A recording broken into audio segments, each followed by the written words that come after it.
Avis vascular centre మన దేశంలోనే the best varicose vein hospital. మీరు ఒక ట్రాన్స్జెండర్గా మారిన తర్వాత అయినా కానీ ఈ రంగంలోకి మెయిన్గా ఒక డాన్సర్గా రావడానికి గల రీజన్స్ ఏంటి?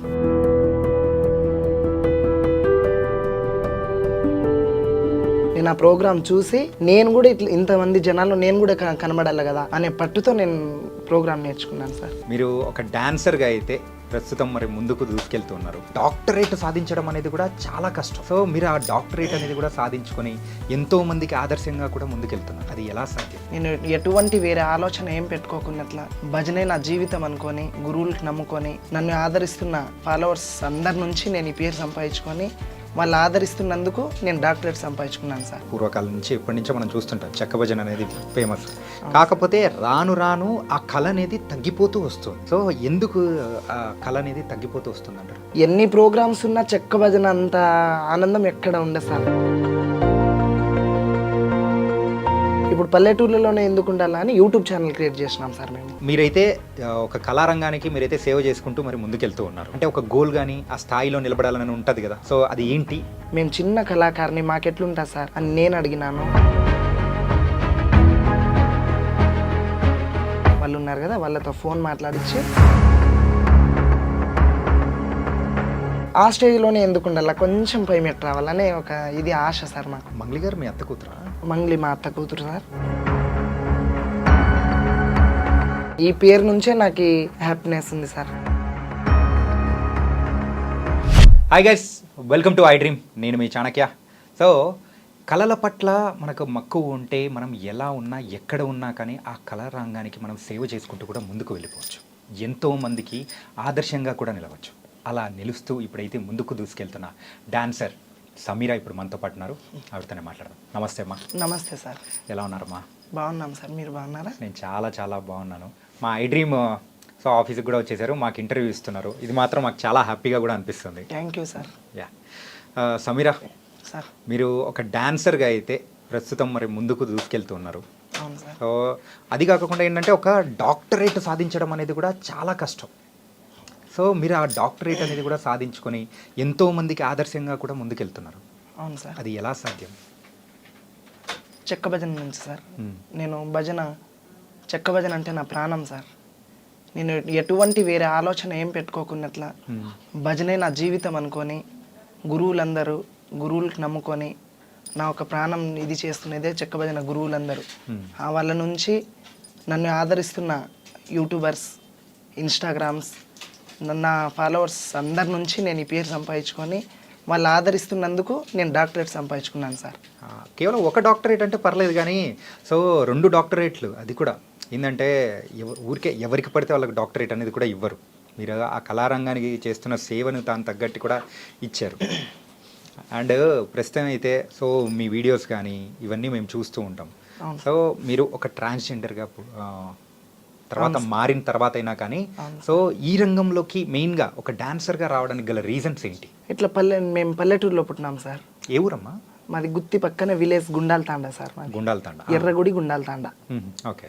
అట్లా ప్రోగ్రామ్స్ ఉండే చెక్క భజన, అట్లా అక్కడ ప్రోగ్రామ్స్ మేము చూసేకపోయి పలాని డాన్సర్గా మేము తయారు కావాలి, ఇదే ఎట్లా ఉండాలి, నేను డాన్సరే కావాలనే పట్టుబడి నేను ఆ ప్రోగ్రామ్ చూసి నేను కూడా ఇట్లా ఇంతమంది జనాల్లో నేను కూడా కనబడాలి కదా అనే పట్టుతో నేను ప్రోగ్రామ్ నేర్చుకున్నాను సార్.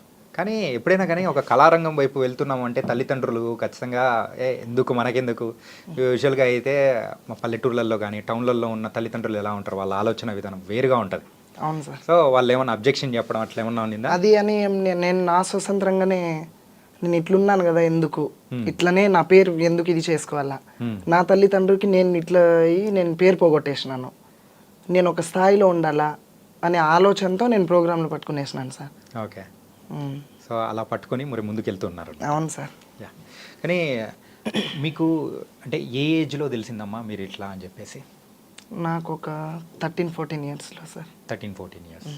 సో యూజువల్గా అయితే ఇలా అనేటప్పటికీ ఖచ్చితంగా తల్లిదండ్రులు కానీ చుట్టూ ఉన్న బంధువుల విషయాలకు వచ్చేటప్పటికి ఖచ్చితంగా అబ్జెక్షన్లు, గొడవలు, తిట్లు అన్నీ ఉండనే జరిగినాయి సార్ అవి.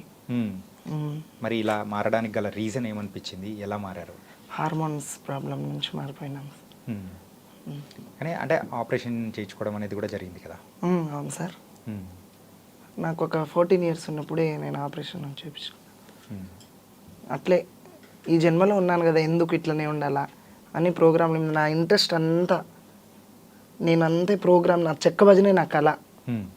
నా జీవితమే కళకు దారిపోసేసినాను సార్. యా. అండ్ మరి మీరు మారిన తర్వాత సో ఇంట్లో వాళ్ళు మిమ్మల్ని బాగానే యాక్సెప్ట్ చేశారా లేకపోతే? బాధపడినారు సార్, కొన్ని రోజులు బాధపడినారు. ఓకే. ఎందుకు వద్దు అది ఇది అని. ఎన్ని రోజులు మరి అట్లా బాధపడ్డారు ఏంటి? వాళ్ళు చాలా కంప్లీట్ యాక్సెప్ట్ చేయడానికి ఎన్ని రోజులు పట్టింది? 4-5 ఇయర్స్ వరకు చాలా ఇది అయిపోయినారు అమ్మ నాన్న. వాళ్ళకి ఎందుకు ఇది చేయాలా అని చెప్పేసి నేనే కొంచెం సింగిల్గా ఉండిపోయినా.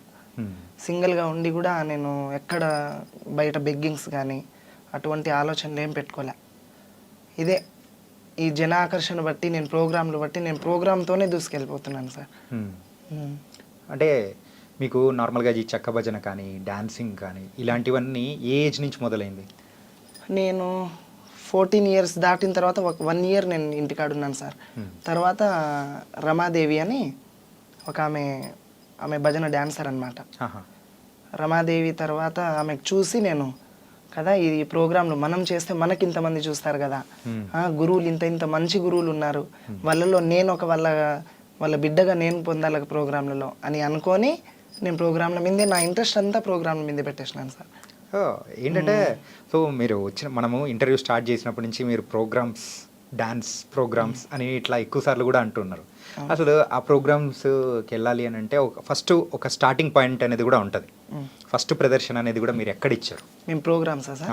మేము బళ్ళారి సైడ్ చేసినాం సార్. బళ్ళారి సైడ్ చేసినప్పుడు అక్కడి నుంచి రెస్పాన్స్ ఎలా ఉంది ఏంటి? అది అప్పుడు ప్రోగ్రామ్ డాన్సర్స్కి అమౌంట్ తక్కువే, మాకు ఛార్జీలకి ఇచ్చినా కూడా ప్రోగ్రాంల కోసమే మేము పోయి ఇది నేర్చుకోవాలా, డబ్బుకు చూసుకోకూడదు అనేసి చెక్క భజనకి ఇది చేసినాం సార్ మేము. ఓకే. స్టార్టింగ్లో మాకు ఛార్జీలకి ఇచ్చి పంపించినా కూడా ఈ ప్రోగ్రామ్ మా సొంతం కావాలా, కళ ఎవరిది సొంతం కాదు కదా అని చేసి కళకు నమ్ముకొని ముందుకు పోతున్నాం సార్. కానీ ఓన్లీ ఛార్జీలకు ఇచ్చారంటే మరి తినడానికి మరి అయితే సర్వైవ్ ఏదో నా జీవితం నేను అట్లనే గడుపుకుంటా నేను ప్రోగ్రాంల కోసమే ఇది చేసినాను సార్. అది ఆ టైంలో మీకు హెల్ప్ చేయడాలు ఎవరైనా హెల్ప్ చేసిన వాళ్ళు ఎవరైనా ఉన్నారా? ఇప్పుడు మామూలుగా చెక్క భజన గురువులే ఉన్నారు. గురువుల నుంచే మేము బ్రతుకుతున్నదే చెక్క భజన గురువుల నుంచి సార్. మాకు ఎటువంటి మేము ఎక్కడ ఏం పనికి వెళ్ళలేము, ఎక్కడ పోలేము, మేము చెక్క భజన గురువుల నుంచే మేము డాన్సర్స్గా అయి మేము బ్రతుకుంటున్నాం సార్. ఏది ఉన్నా మంచి చెడు ఉన్నా మేము చెక్క భజన ఫీల్డ్ నుంచే వాళ్ళ గురువుల నుంచే మేము బతుకుంటున్నాం సార్. ఓకే. యూజువల్గా అయితే చెక్క భజన అంటే మన రాయలసీమ సైడ్ కానీ అటు సైడ్ కానీ ఎక్కువ చూసామంటే పూర్వకాలం నుంచి ఎప్పటి నుంచో మనం చూస్తుంటాం చెక్క భజన అనేది ఫేమస్. కాకపోతే రాను రాను ఆ కళ అనేది తగ్గిపోతూ వస్తుంది. అవును సార్. సో ఎందుకు ఆ కళ అనేది తగ్గిపోతూ వస్తుంది అంటారు? అది చెక్క భజన నుంచి ఇప్పుడు కోలాటాలు అయినాయి సార్. కోలాటం నుంచి అది డ్రామాలు అవి ఇవి అవుతున్నాయి కదా. ఎక్కడో మారుమూల పల్లెటూర్లలో ఉంది చెక్క భజన. ఎన్ని ప్రోగ్రామ్స్ ఉన్నా చెక్క భజన అంత ఆనందం ఎక్కడ ఉండదు సార్. అది మా పట్టు. చెక్క భజనలో ఇంత ఇది ఉన్నారా, ఇంతమంది చూస్తున్నారు కదా మమ్మల్ని, మేము ఈ స్టేజ్లోనే ఎందుకు ఉండాలా, ఇప్పుడు పల్లెటూర్లలోనే ఎందుకు ఉండాలా అని యూట్యూబ్ ఛానల్ క్రియేట్ చేసినాం సార్ మేము. ఓకే. యూట్యూబ్ ఛానల్ క్రియేట్ చేసి 1కి 2 ఛానల్ క్రియేట్ చేసినాం. మాకు చాలా మంది ఫాలోవర్స్, సబ్స్క్రైబ్స్ చాలా మంది ఉంటే ఇంతనే చూస్తున్నారు కదా, మనం పై స్థాయికి పోవాలా అనే పట్టు ఉంది సార్ మాకు. ఓకే. కానీ మరి ఎవరో అంటే మరుగున పడిపోయిన కళ. అవును సార్. సో దాన్ని మళ్ళీ ఇప్పుడున్న వాళ్ళకి చూపిస్తూ ఉంటే వాళ్ళ దగ్గర నుంచి వస్తున్న కామెంట్స్ కానీ అంటే అప్రిసియేషన్స్ కానీ ఎలా అనిపిస్తుంది? అప్పుడు డాన్సర్స్ లేనప్పుడు కూడా చెక్క భజన అంటే అందరికీ తెలిసినది. డాన్సర్ ఉన్నప్పుడు ఇప్పుడు గురువులు మంచి మంచి గురువులు తయారైనారు, మంచి మంచి డాన్సర్స్ తయారైనారు. ఈ భజన పెడితే ఈ డాన్సర్స్ వస్తారు, ఊర్లలో ఇంత ఇది ఉంటుంది కదా, ఇంత ఎంకరేజ్మెంట్ ఉంటుంది వీళ్ళు వస్తే అన్నట్ల డాన్సర్కు విలువనే, ఒక గురువుకు విలువనే చెక్క భజన నుంచి. ఎన్నో ప్రోగ్రామ్స్ వచ్చినా వాళ్ళకి ఆలోచన వస్తుంది అనమాట, పలానా ఆ గురువుకు పిలిస్తే ఆ డాన్సర్ వస్తుంది, ఈ భజన సక్సెస్ అవుతుంది అన్నట్ల సార్. సో మొత్తానికి అయితే ఇప్పుడు సమీర ఎక్కడికైనా వెళ్ళి మరి ప్రోగ్రామ్ ఇస్తుందంటే ఎంతమంది జనాలు వస్తున్నారేంటి? అది మీరే చూస్తున్నారు కదా సార్. ఇంకా మేము చెప్పాలా, మా గొప్పలు మేము చెప్పుకునేది ఎందుకు సార్ చెప్పు? లేదు, కొన్నిసార్లు మనం చెప్పుకుంటేనే తెలియని వాళ్ళకి కూడా అర్థమవుతుంది. అదేం లేదు సార్. ఇప్పుడు మామూలుగా మేము ఇక్కడ కర్నూలు జిల్లా, కడప జిల్లా, నెల్లూరు, చిత్తూరు, అదంతా ఆడినాము. ఇప్పుడు లాస్ట్లో ఎక్కువ కడప జిల్లాలో ఉన్నంత ప్రోగ్రామ్స్ ఎక్కడ లేవు అనమాట. ఓకే. రాయచోటి సైడు చాలా ప్రోగ్రామ్స్ ఉంటాయన్నమాట. 3-4 నెలలు కంటిన్యూ జాతరలు జరుగుతాయి సార్ అక్కడ. ఏమి లేని డాన్సర్, ఏం తినేకి లేని డాన్సర్ కూడా ఆ 3-4 నెలల్లో బాగానే సంపాదించుకొని బాగానే ఉండొచ్చు సార్. అన్ని ప్రోగ్రామ్స్ ఉంటాయి అక్కడ. అంత గౌరవంగా చూస్తారు గురువులు కూడా. ఒక డాన్సర్ వచ్చిందంటే వాళ్ళ తోబుట్టిన కూతురు లెక్క, వాళ్ళ చెల్లెల లెక్క చూసుకొని ఇది చేస్తారనమాట. ఏ ఏరియా గురువులైనా మేము బతుకుతున్నదే గురువుల నుంచి. నిజం మీరు సార్. నాకు అర్థమవుతుంది ఏంటంటే మీ గురువుల్ని మీరు ఎంత రెస్పెక్ట్ ఇస్తున్నారో దాని తగ్గట్టే మీ మాటల్లోనే అర్థమవుతుంది అనమాట. అండ్ అది కదమ్మా, ఏంటంటే యూజువల్గా చెక్క భజన కానీ ఏదైనా ఏ కళారంగం అనేది కూడా తీసుకున్నా కానీ సో మగవాళ్ళు ఆడవాళ్ళు అట్లా అని చెప్పేసి ఉంటుంది. కాకపోతే ఇలా మరి థర్డ్ జెండర్ వాళ్ళు వస్తున్నారు అని అంటే అలా లోపల ఉన్న వాళ్ళు కూడా మరి బాధ పెట్టిన విషయాలు కానీ ఇలాంటివన్నీ చాలా వరకు జరిగే ఉంటాయి కదా. మాకి అలాంటి బాధలు మాకు ఎప్పుడు మాకు చూపిలాగా ఇప్పుడు మాకు పిలుస్తున్న వాళ్ళే కదా మాకు బాధ పెట్టాల్సింది. అవును. మాకు అట్లా చూడలే సార్. అందరికీ సరి సమానంగా చూసినారు వాళ్ళు. ఏదన్నా ఒక మనిషి మాకు ఇట్లా బాధ పెడుతుంటే కదా మేము బాధపడుతున్నాము అనే ఈ కళలో మేము పోతున్నామంటే వాళ్ళు ఎంకరేజ్ చేస్తేనే మేము పోతాం. మేము మేము సాధించుకోలేం కదా సార్. గురువులు ఉండాలా, మా గురువుల తరపున నుంచి మాకు ఎంకరేజ్ చేసే ప్రజలు ఉండాలా. ఆ ప్రజల నుంచి మేము ఈ స్థాయికి పోతున్నాం సార్. ఓకే. మొత్తానికైతే మిమ్మల్ని అంత అంటే అలా ఎంకరేజ్ చేశారు కాబట్టి ఈ డాన్సర్ ఇట్లా అని చూడరు అనమాట. మాకు ఎటువంటి అందరినీ ఒకటే మాదిరిగా చూస్తారు వాళ్ళు. ఓకే. కానీ ఏంటంటే మీరు ఎంతో మందికి ఇన్స్పిరేషన్ అమ్మా. ఏంటంటే సో అటు సైడ్ ఉన్న వాళ్ళైతే ఎన్నెన్ని అంటే అకృత్యాలు కానీ కొన్ని జరుగుతూ ఉన్న సిచ్యువేషన్స్ కానీ బయట వాళ్ళని మనం చూస్తూ ఉంటే కొన్నిసార్లు జాలి అనిపిస్తుంది. కానీ వాళ్ళతో మాకు సంబంధం లేదు అని అనుకొని మీరు మీకంటూ ఒక సొంత పాత్ అనేది క్రియేట్ చేసుకుని వెళ్తున్నారు చూసారా. సో అట్లాంటి వాళ్ళకు మీరేం చెప్పాలనుకుంటున్నారు సార్? అలాంటి వాళ్ళకు మీరేం చెప్పాలనుకుంటున్నారు? అదేం లేదు సార్, మేము ప్రోగ్రాంలలో మాకు ఇట్లా పేరుంది ఏంది మీరు ఏం చెక్కబదనే వేరే ప్రోగ్రామ్స్ పిలుస్తారు మాకు వాళ్ళు. వేరే ప్రోగ్రామ్ పిలిస్తే మేమేమంటాము, ఏంది మీరు ఈ ప్రోగ్రాంలకే ఇది చేస్తారా, మీరు మామూలుగా డీజేకి వెళ్ళరా, మీరు పెళ్లి ప్రోగ్రాంలకు వెళ్ళరా, అట్లా ఇది చేసేటోళ్ళు ఉంటారు. ఇప్పుడు మంచోళ్ళు ఉంటారు, చెడ్డోళ్ళు ఉంటారు. జన ఆకర్షణ అంటే మనకు తెలియదేం లేదు. ఇప్పుడు మనం ఈ స్టేజ్లో ఉన్నామంటే మంచి చెడ్డ చూసుకొని వచ్చింటాం అనమాట. ఇప్పుడు వాళ్ళే ఇది చేస్తున్నారు, వాళ్ళు మమ్మల్ని హేళన చేస్తున్నారని మేము పట్టించుకోలేదు సార్ ఎప్పుడు కూడా. మాకి అందరితో పాటు సరి చూసుకుంటున్నారు. ప్రతి వాళ్ళకి కూడా మేము శిరస్సు ఉంచి నమస్కరిస్తున్నాం. ఎందుకు అని అంటే ఇట్లా సమీరా అంటే ఒక చిన్న పల్లెటూరులో పుట్టినాను సార్ నేను. ఇట్లా డాన్సర్ సమీరా అంటే నేను చాలా చిన్న పల్లెటూరులో పుట్టిన. అట్లా క్యాషో డోల్ మాస్టర్లు ఎక్కడో ప్రోగ్రాం పోతుంటే మాకెక్కడో కనిపించి గుత్తిలో కనిపించి ఇట్లా రండి మీరు ఆడపిల్లలకు ఉన్నారు ఎందుకు ఈ జీవితంలో అని చెప్పి మాకు తోలుకొని పోయి ఇదిగా చూసుకున్నారు సార్ వాళ్ళు. వాళ్ళ నుంచి మేమేం ఎటువంటి రిమార్క్ కాలే, వాళ్ళు మాకు రిమార్క్ చూడలే. సో ఇప్పటివరకు అట్లాంటి వివక్ష కానీ ఎక్కడ ఏం మీకైతే ఎదురు కాకుండా లేదు సార్. కానీ ఒక విషయం మీలో అదృష్టం ఏంటంటే సో ఇలా వచ్చిన వాళ్ళు ఎవరైనా కానీ కొన్ని తప్పుడు మార్గాల్లో వెళ్ళిపోవడం కానీ సో బయట అన్నీ జరుగుతూ ఉన్నా కానీ అట్లా లేకోకుండా కానీ సో మీరు ముందుకు వెళ్తున్నారు చూసారా, దానికి మాత్రం నిజంగా అప్రిషియేట్ చేయాలమ్మా. Thank you sir. నిజంగా సూపర్. అండ్ సో ఇప్పుడు మీరైతే ఒక కళారంగానికి మీరైతే సేవ చేసుకుంటూ మరి ముందుకెళ్తూ ఉన్నారు. సో ఒక గోల్ అనేది ఉంటుంది. సో నేను ఎప్పటికైనా కానీ అలా నిలబడాలి, సో ఆ స్థాయిలో ఉండాలి అని చెప్పేసి పక్కా అనుకుంటారు. మీకు కూడా అదే అంటే ఒక గోల్ కానీ ఆ స్థాయిలో నిలబడాలని ఉంటుంది కదా, సో అది ఏంటి? ఆయన భిక్షు నాయక్ అని ఉన్నారు, మంగ్లీ మా అత్త కూతురు సార్. ఆమెకు తీసుకొచ్చిన ఆయన భిక్షు నాయక్. ఓ మంగ్లీ గారు మీ అత్త కూతురా? ఓకే. ఆయన డైరెక్టర్ మురళీ మధు అన్న వాళ్ళు ఉన్నారు కదా, వాళ్ళతో ఫోన్ మాట్లాడించి నాకు ఇట్లా మీరు ఈ విధంగా ఉన్నారు కదా, మీరు టీవీలోకి వచ్చే ఛాన్సెస్ ఉంటాయి, రావాలి మీరు అని అంటే, మేము చిన్న కళాకారిని మాకెట్లుంటా సార్ అని నేను అడిగినాను. లేదు మీ దాని గురించి మీరే చెప్పుకోవడం ఎందుకు, మీరు రండి హైదరాబాద్కి అని చెప్పి ఇంటర్వ్యూకి పిలిచింటే మేము ఒక్కసారి వచ్చి దీనిల గురించి తెలియజేసుకుంటున్నాం సార్. మా గోల్ అనేది అదే, ఆ స్టేజ్లోనే ఎందుకు ఉండాలి, కొంచెం పై మెట్టు రావాలనే ఒక ఇది ఆశ సార్ మాకు. ఆశ ఏంటంటే మనం ఒక కళలు కనాలి, ఆ కళలు నెరవేర్చుకోవాలంటే ఆ పట్టుదల కూడా ఉంటుంది, కానీ అది మీలో ఎక్కువగా కూడా ఉందమ్మా. Thank you sir. అండ్ అలాగే మన మంగ్లీ గారు మీ అత్త కూతురు అని చెప్పేసి అన్నారు కదా, సో తర్వాత ఇప్పుడైతే మంగ్లీ గారు అంటే ఒక ఫేమస్ సింగర్గా అయ్యారు, మీరు కూడా ఒక కళారంగం నుంచే ఉన్నారు. ఎప్పుడైనా మీట్ అవ్వడం కానీ మాట్లాడడం కానీ అవుతాం సార్. మామూలుగా ఊర్లోకి వస్తే ఆమె మా అత్త కూతురే సార్. వాళ్ళ తమ్ముడు శివ మాకు కాంటాక్ట్లో ఉంటాడనమాట. సత్య వాళ్ళ చెల్లెలు, మేమంతా మా అక్క వాళ్ళందరూ ఒక క్లాస్మేట్ అనమాట. ఓకే. మాకు తెలిసిపోతుంది అనమాట, వాళ్ళ అమ్మ నాన్నలు మా ఊరికి వస్తుంటారు, మా ఇండ్లకు వస్తుంటారు.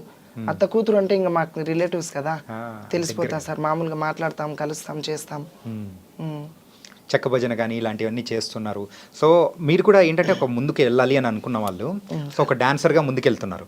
ఒక ప్రైవేట్ ఆల్బమ్ సాంగ్స్ కూడా చేయాలని మీకు కూడా అనిపించి ఉంటుంది కదా? అనిపించి ఉంటుందంటే అంత ఇది ఉండదు కదా మనతో అని భయం పుడుతుంది సార్ కొంచెం. ఇప్పుడు ఎప్పుడు చూడని దానికి చూసేకి వెళ్తే మనకు కొంచెం ఇది అవుతుంది కదా. యా. సో ఏం లేదు, ఎందుకు అడుగుతున్నా అంటే ఆల్రెడీ మంచి మంచి సింగర్స్ మీ ఇళ్ళలోనే ఉన్నారు ఆల్రెడీ. మంగ్లీ గారు కానీ, సో వాళ్ళ చెల్లెలు సత్య గారు కానీ ఆల్రెడీ మంచి సాంగ్స్ పాడుతూ ముందుకెళ్తూ ఉన్నారు. మేము లంబాడి కదా సార్. అయితే ఉందమ్మా. సో ఒక కళారంగాన్ని ప్రోత్సహిస్తూ ముందుకెళ్తున్నప్పుడు అలా ఇలా అని ఏముండదమ్మా. సో ముందుకెళ్తూ ఉన్నారు హ్యాపీగా. ఏంటంటే సో మంగ్లీ గారితో కూడా ఒక సాంగ్ పాడిచ్చి కూడా మీరు డ్యాన్స్ వేసి అట్లా ముందుకెళ్ళారంటే ఇంకా బాగుంటుందేమో అని కూడా అనిపించి అడుగుతున్నాను అనమాట. ఫ్యూచర్లో చేద్దాం సార్. యా. మనం అంత సక్సెస్, మన బతుకు బాగుంటే ఖచ్చితంగా సాధిద్దాం సార్. ఓకే. అండ్ మీకు డాక్టరేట్స్ అనేది కూడా వచ్చాయి. అండ్ సో ఒక డాక్టర్, మరి మీ పేరు ముందు కూడా ఒక డాక్టర్ అనేది కూడా పెట్టుకునేంత అర్హత అనేది కూడా సాధించుకున్నారు. సో మీరు ఏం చదువుకున్నారు? నేను 9th క్లాసే చదువుకున్నాను సార్. 9th class. ఎందుకు ఆపేశారు చదువు అనేది కూడా? ఏదో నాకు ఇంట్రెస్ట్ పుట్టేలా, నా హార్మోన్స్ ప్రాబ్లం అయ్యి నేను అటు వెళ్ళిపోయినాను, కానీ చదువు అంటే నాకు ఇంట్రెస్ట్ లేదు సార్. ఓకే. చదువు అనేది ఇంట్రెస్ట్ లేకుండానే ఆపేసి ఈ కళారంగంలో అయిపోయిన తర్వాత. ఓకే, నైస్ మా. ఏంటంటే సో మీరు ఇంత చేస్తూ ముందుకెళ్తూ ఉన్నారు. సో కానీ ఏంటంటే ఆ డబ్బు విషయంగా పరంగా కూడా ఎక్కడో ఒక చోట మనకు పడిన బాధలు అనేది కూడా ఉంటాయి కదా ప్రోగ్రామ్స్ లేని టైంలో. అవును సార్. సో స్టార్టింగ్ మీ కెరియర్ స్టార్టింగ్లో కూడా సో డబ్బు లేకుండా ఇబ్బంది పడిన సందర్భాలు కానీ అట్లా ఏమైనా ఉన్నాయా? దండిగా ఉన్నాయి సార్. ప్రోగ్రాంలు జరగవు. ఇప్పుడు కరోనా టైంలోనే ఎక్కడ లేకోకుండా ఎట్లా కూర్చునేసినాం ఇంటికాడే. బయటికి తిరిగే సిచ్యువేషన్లో లేము ఇప్పుడు, మీకైనా మాకైనా. ప్రోగ్రాంలు లేకోకుండా టైంలో నేను బయటికి ఎక్కడ పోలేదు సార్. మామూలుగా తల్లిదండ్రి మీదే ఆధారపడి బతికిన.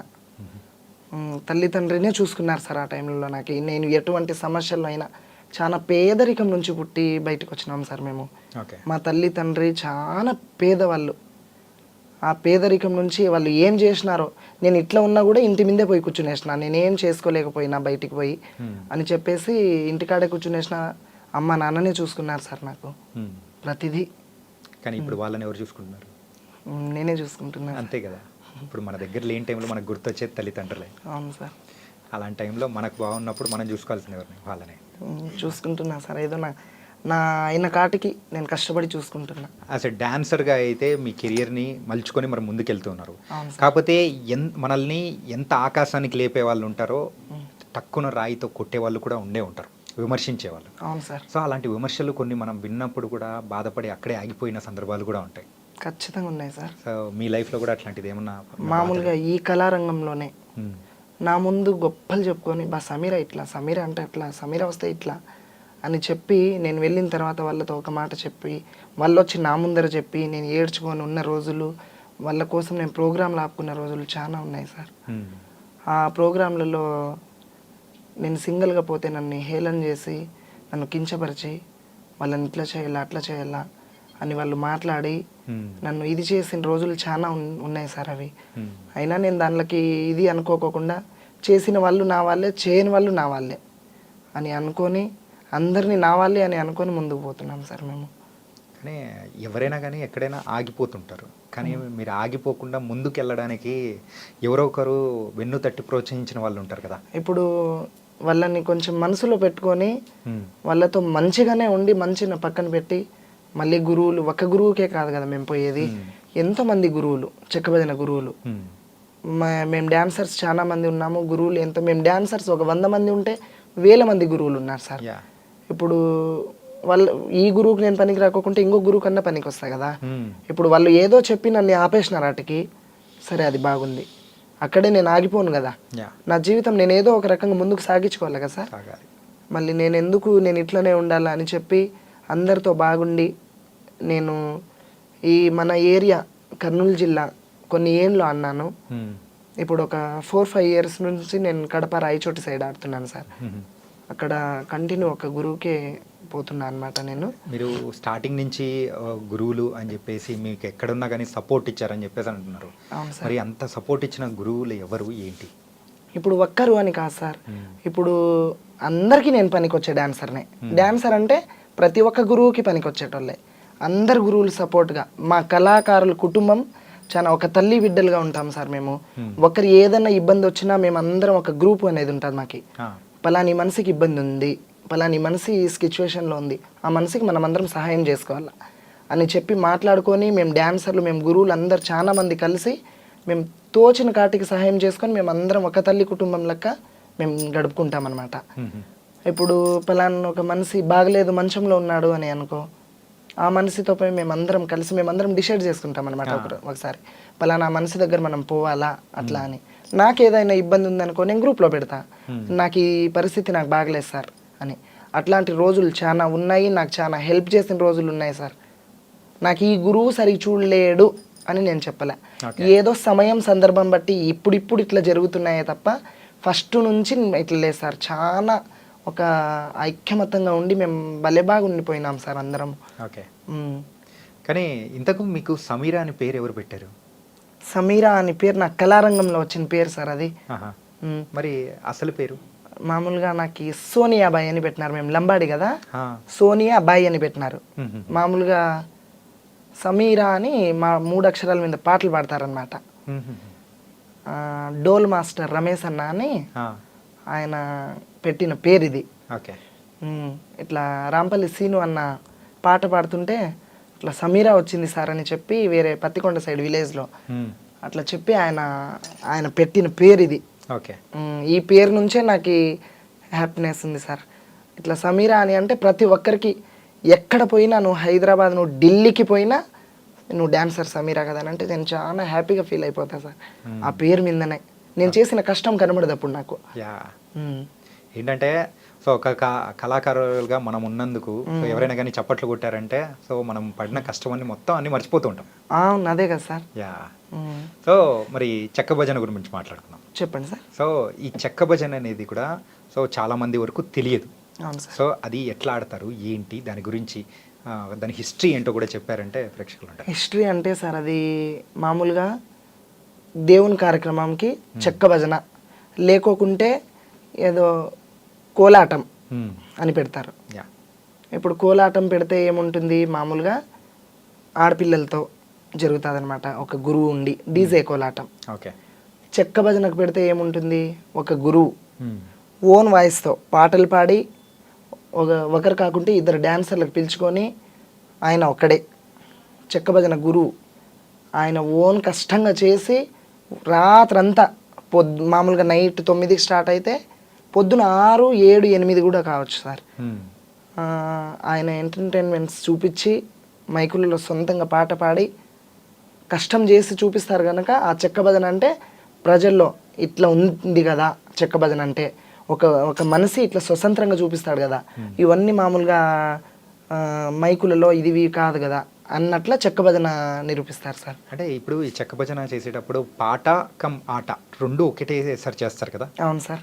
సో నార్మల్గా మీరు కూడా అలాగే చేస్తారు? అవును సార్. అమ్మా ఏంటంటే ఒక ట్రాన్స్జెండర్గా నార్మల్గా చాలామంది కూడా బయట ఉన్నారు.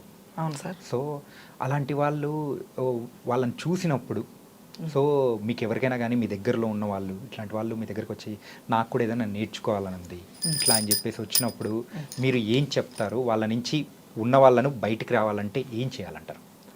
మనం ఇదే జీవితంలో ఎందుకు నేను ఎంతో కష్టపడి నేను ముందుకు పోతున్నా, నీకు అదే ఇంట్రెస్ట్ ఉంటే నువ్వు రావచ్చు కదా అని వాళ్ళు నన్ను అడిగితే కంపల్సరీగా నువ్వు రా.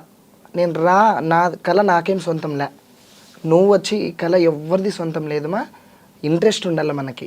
ఆ ఇంట్రెస్ట్ని చూపించుకొని మనకి ఏదైనా కష్టం చేసి ప్రజలతో మనం ఇది చేసి అందరితో సంతోషంగా ఉండి నాకు ఒక్కదానికే కళ వద్దు, రండి మీరు కూడా.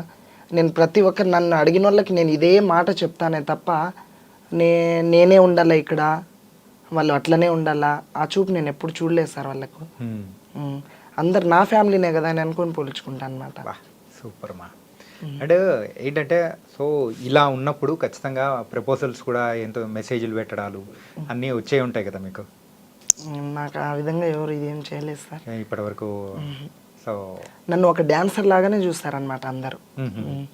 సో లైఫ్లో ముందుకు వెళ్ళాలంటే ఒక తోడు కావాలని ప్రతి ఒక్కరు కూడా కోరుకుంటూ ఉంటారు. అవును సార్. సో అట్లా మీకు కూడా తోడు కానీ అట్లా అనిపించిందా? అదేం లేదులే సార్. సో ఇప్పుడు తల్లి తండ్రి అన్న తమ్ములు ప్రోగ్రాంలలో ఉన్నాము. ప్రోగ్రాంలకు పోయిన గురువునే నాకు అన్ని అందాలుగా చూసుకుంటారు వాళ్ళే. అదే తోడు సార్ నాకు ఎటువంటిది ఏం వద్దు. ఓకే. సో మొత్తానికైతే సో మీ లైఫ్ని ఇలా లీడ్ చేసుకుంటూ కళలకే సో అంకితం చేయాలని చెప్పేసి అనుకుంటున్నారు అనమాట. అవును సార్. ఓకే. సో మన ప్రేక్షకులకి కానీ సో ఎవరైనా మీ ఇన్స్టాగ్రామ్ కానీ లేకపోతే వాళ్ళ ఫాలోవర్స్ అందరూ ఉంటారు కదా, సో అక్కడ కొన్ని చెప్పలేకపోయినది ఇక్కడ మన ఈ వేదిక ద్వారా చెప్పాలనుకుంటుంది ఏదైనా ఉంటే చెప్పండి అమ్మా. నన్ను వాళ్ళు ఇప్పుడు నేను మామూలుగా ఇన్స్టా లైవ్ పెడితే సడన్గా నాకు 1000 మంది 2000 మంది ఫాలోవర్స్ వచ్చేస్తారు. ఇట్లా ఎంతో మంది నన్ను యాడ్ చేయని అంటారు. ఆ ఇన్స్టా లైవ్లో వాళ్ళకి చూసి వాళ్ళు మాట్లాడే మాటలకి ఆ సంతోషం తట్టుకోక ఇది కదా నేను పేరు సంపాదించుకునేది, ఇది కదా ఈ పేరుతోనే ఉండకూడదు, నాకు ఆ సంతోషం చాలు, బయట జనాల నుంచి నేను ఇంత ఉన్నాను కదా అనే ఆలోచనతో నాకు ఎంతో హ్యాపీనెస్గా ఫీల్ అయిపోతా సార్. నా నాకు ఇన్స్టా వల్లే కాదు, నా ఫేస్బుక్, నా ఇన్స్టా ఫ్యామిలీ, నా యూట్యూబర్స్ వాళ్ళందరి నుంచి నేను ఈ పేరు సంపాదించుకున్నాను. నేను ఒక్కదాన్నే కష్టం చేసి సంపాదిలా సార్. నన్ను వాళ్ళు ఆదరిస్తేనే నేను ముందుకు పోతాను. నేను ఎంత ఉన్నా కూడా నేను ఈడ ఆడదాన్ని ఇక్కడే ఆడుతుంటా. ఒకరు చూసి నన్ను వాళ్ళు ఇది చేస్తే ఎంకరేజ్ చేస్తేనే కదా సార్. యా. అండ్ ఇప్పుడు మీ లైఫ్ ఏదైతే ఉందో సో ఈ సోషల్ మీడియాకి రాకముందు ఎలా ఉంది, వచ్చి మీరు దానిలోకి ఎంటర్ అయిన తర్వాత ఎలా ఉంది?